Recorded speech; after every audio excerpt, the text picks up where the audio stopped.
one of my main mans, EJ, Ethan Brisby. We finna just sit here and have a high level conversation by two smart geniuses, black geniuses. So let's just go ahead and dive in. I got a quick question. I just thought about this. I know we've been knowing each other probably for a little bit over 10 plus years now. I can't remember exactly how did we meet. How did we just start hanging out and getting to just talk with each other and just have high level conversations? Man, that's a good question, bro.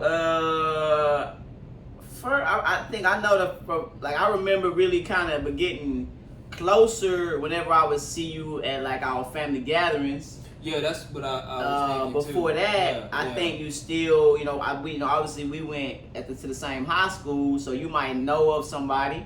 But I think, man, we might have kind of gravitated toward each other just from I think first it started with your curiosity, wanting to learn more about real estate and some of the things that I was doing, and then the conversations just grew from there. That's probably what I ride with. Yeah, that's what I think too. So, my first question for you today, for y'all people that don't know, he actually published a book about how to pay for college and navigate that. So, I just start with that. What do you think about the student debt relief situation that we got going on in America right now? Man, I be so diplomatic on all my stances these days, just because I try to see how everybody see things, but I don't really see, I get people that, I'm going to give you my stance, but I get people that might be like, dang, well fam, I paid all my debts off, why would you be forgiving everybody else's? But I would say, man, go ahead and wipe it away, because, I mean, the money gonna go into the economy, If you paid off $50,000 worth of student debt, you now don't have that monthly liability anymore. Yeah. So you can use your money to invest, or maybe you bought a property, you could buy more property. Why? Let's afford that same opportunity for people because our generation was one of the first to truly be full throttle told, take your ass to college.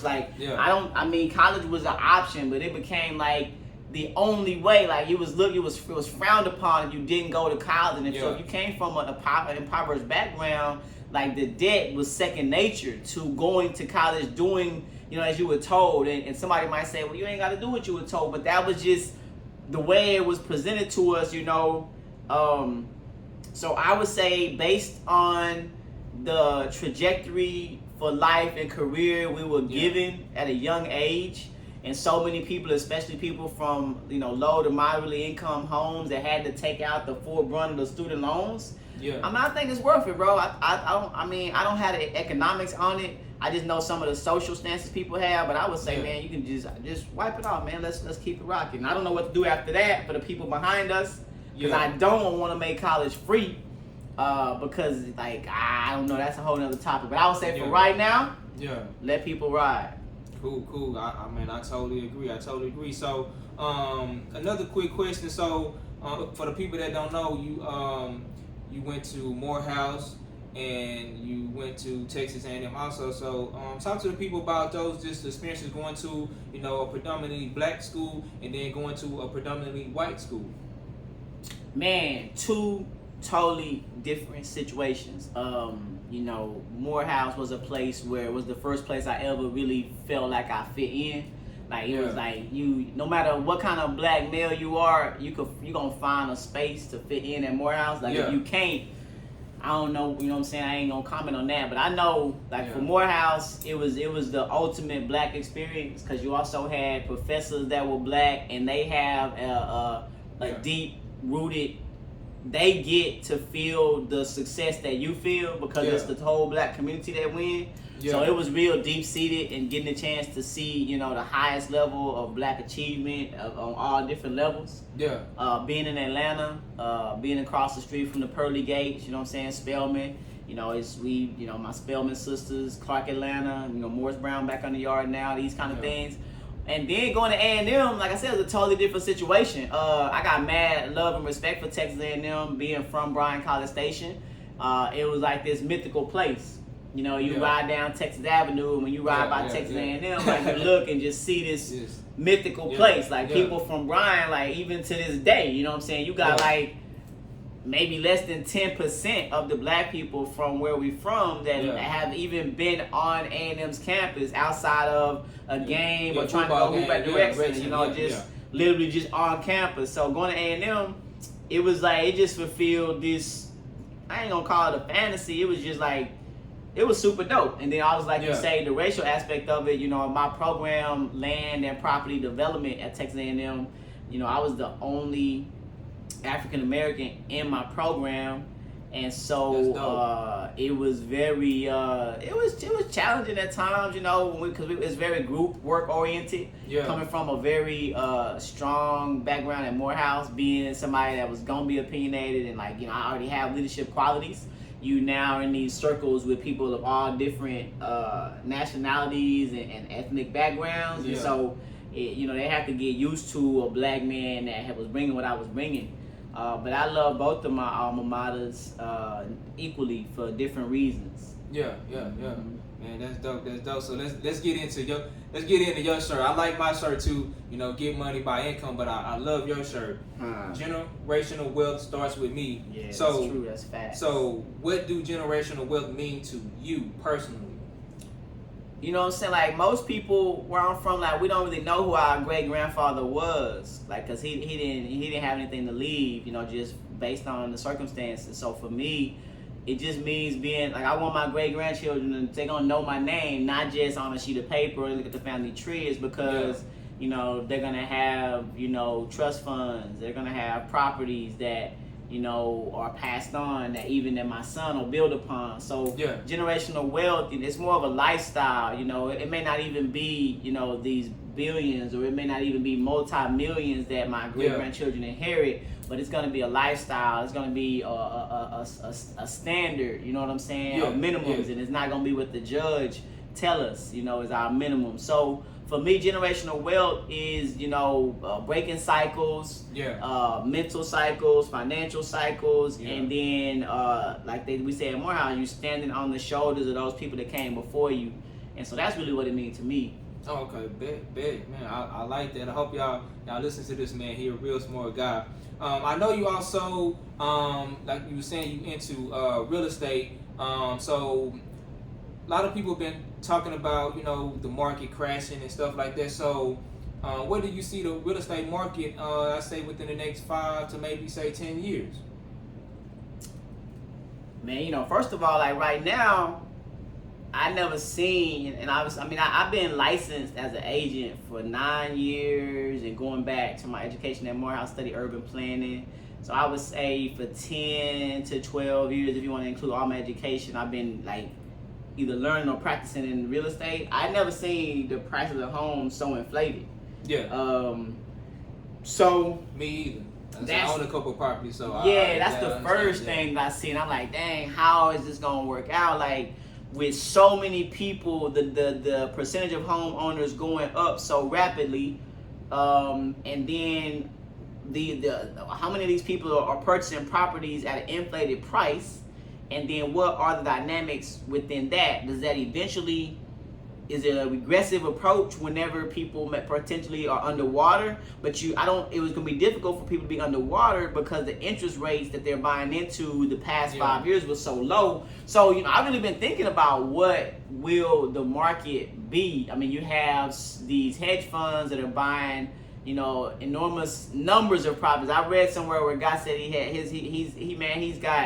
he's got 30,000 doors he operates, single family properties. I'm like, wow, this guy's managing 30,000 doors. I manage too. That's a lot. You know what I'm saying? And then on top of that, you have your Airbnb investors who are creating all these short-term rentals. And so the question was, where do I see the market going? Right now, I think very few people could really point. But let me give you a straight answer. I say that the supply side will catch up in the next 5 years or so. More people will just be renters. More people will go into co-living spaces because they're going to be cornered out of the market. And I think I don't know that we'll see another Democratic president like elected after Biden, but if we do, we may see, but then again, Trump's opportunity zones are really a program that can help. It's up in the air, bro, what the market about to do. I think people could tell in '08, like, man, something ain't right. And when it crashed, everybody had these assets that were bad deals. I think the job market gonna continue to be strong because people can make money so many different ways now. One thing that I think could really capture my attention is that, and this is a whole nother topic, and it's like, I believe that the Chinese and the United States government are the two largest owners of Bitcoin. Okay. And so that would mean they can manipulate the market. And so with so many people buying into crypto, you know what I'm saying, that may, you know what I'm saying, I could see an issue there that could cause the type of regression and like take wealth that people have earned over these last decade, and that obviously is going to impact the housing market. So that's like my 10,000 foot response on that. Cool. So, cause I know you know more about real estate than me. I know real estate is one of most Americans' they biggest asset. So I heard you say in the future that more and more people would just be renting and staying in shared spaces. So like, how do you see that impacting wealth going forward if people is not actually owning the property, investors are owning the property, and they never gonna be able to build up any equity?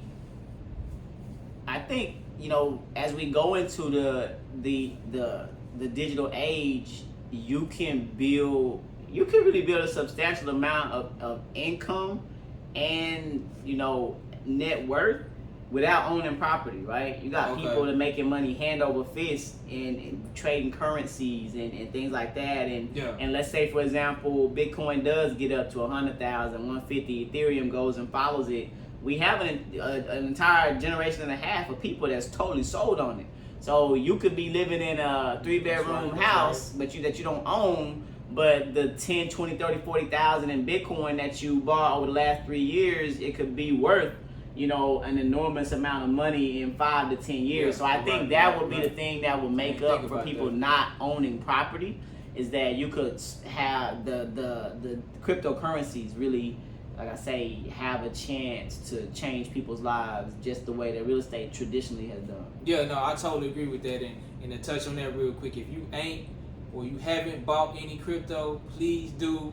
It will change your life. Take it from me. I've been investing for over 20 years. Start off with Bitcoin and Ethereum and just dive into them, buy them too, and just go from there. So I got another quick I would add to that, it's not investment advice. Do your homework, you know what I mean, and then do what you got to do. Yes, most definitely. Thank you for catching it. That's why you got to have high-level thinkers with you.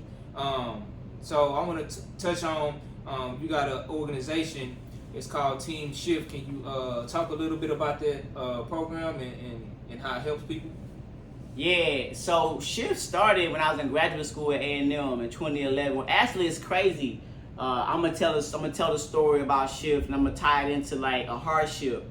When I left Morehouse in 2010, they canceled summer graduation because of the recession, and so one of the slashes we had made, no summer graduation. But I was one of the students that would have graduated in the summer of 2010. So me and some other brothers petitioned the SGA, student governments, as well as the board to allow us to walk in the spring, but just have to go back. If you only needed one class, less than 2 classes, you could walk in May, finish it that summer, get your degree. I fell into that class, and so my only thing I had to do was to complete an internship. And so my internship was to basically create this youth board. And I created the youth board, but there wasn't any programs for the youth board to manage in the area that I was in. And so a part of the internship was I also had to write a paper. And so I used the paper to create this idea I had, because of where I'm from, I thought people needed to shift their mind. Like, dang, bro, we need to shift our mind. That's deep. That's how Shift came into be. It's about a mindset. So Shift is an acronym, and it's about the principles, our pillars we stand on are: save your money. We teach basic supply and demand, learning about the principles of economics. Help your family. It's about servant leadership, understanding the ideas such as intergenerational mobility. The I is imagine your goals. Anybody that come through our program either creates a strategic plan for a business idea or a 5-year plan for their life. Because that's what I did when I kind of like shifted my life. Okay. The F is follow directions, and that's about perseverance. You know, after you set that plan, you know, it's no magic. You know what I mean? It ain't no rule book for how you get on and stay on. Yeah. Like perseverance is really the only way. And then so that's what the F is: follow directions. Follow directions, bro. And then the T is think accurately. And think accurately is about, you know, staying above propaganda, because there's so many things that you watch on TV that can mislead you and have you believing things that aren't really true about life. So it's think accurately. And so we use that acronym, those pillars, several different ways since then. Most recently, we went to the continent and we have a program called Launching into E-Commerce. I visited Africa, East Africa, Kenya, and Uganda. And while I was there, shift had become kind of dormant, and we decided to relaunch it using launching into e-commerce. So now, after the 5 weeks, the students create a strategic plan to launch a business using the internet, and we fund at least one business out of every cohort through seed money, and then we incubate them. And so it's still early in the stages, but that's what we've been doing for the last like 10 years, helping kids go to college, just helping people shift their mind to think like a winner. Yeah, man, that's real powerful. We need more strong black leaders like yourself, man. So, you know, I'm gonna end it on this note, man. So, like, what's your why? What makes you get up and tick every day and want to strive for greatness and more and doing what you're doing? You know, for me, man, I was a father at a very young age. I had a kid when I was 20 years old. So for so long, my entire adult life, my why was about my son. Like, I wanted to make sure that he had, you know, adequate housing, sufficient food supply, and excess currency to enjoy the fruits of our labor. You know, obviously, that's really what's on the wall, right? And so we have lived a really good life. We've traveled, been to sporting events. He's played ball, AAU ball, and we co-parented with his mother, and you know, it takes a village, and so things have worked out. And so he's 19 now, and he has his own ideas about life. So my why has evolved. I still want to be that for my son, but my why now is to be my best self. Okay. So that might mean, you know, and I was younger, we might go out and party hard, and you want to drink, and you want to always be, you know, on outside on site, and that wasn't conducive to me being my best self. Yeah. So my why currently, why do I do these things? Because when you teach, you are taught. So if I'm doing shift, if I'm trying to help somebody learn how to buy a property, or if I'm going out looking to maximize my talents and skills and the education I've gained, I gotta be able to operate at a high level. So my why now, why I do all this stuff, man, really is to be my best self, because I know me at a high vibrancy is going to have a great impact on a lot of people. Man, that's real dope, bro. That's dope.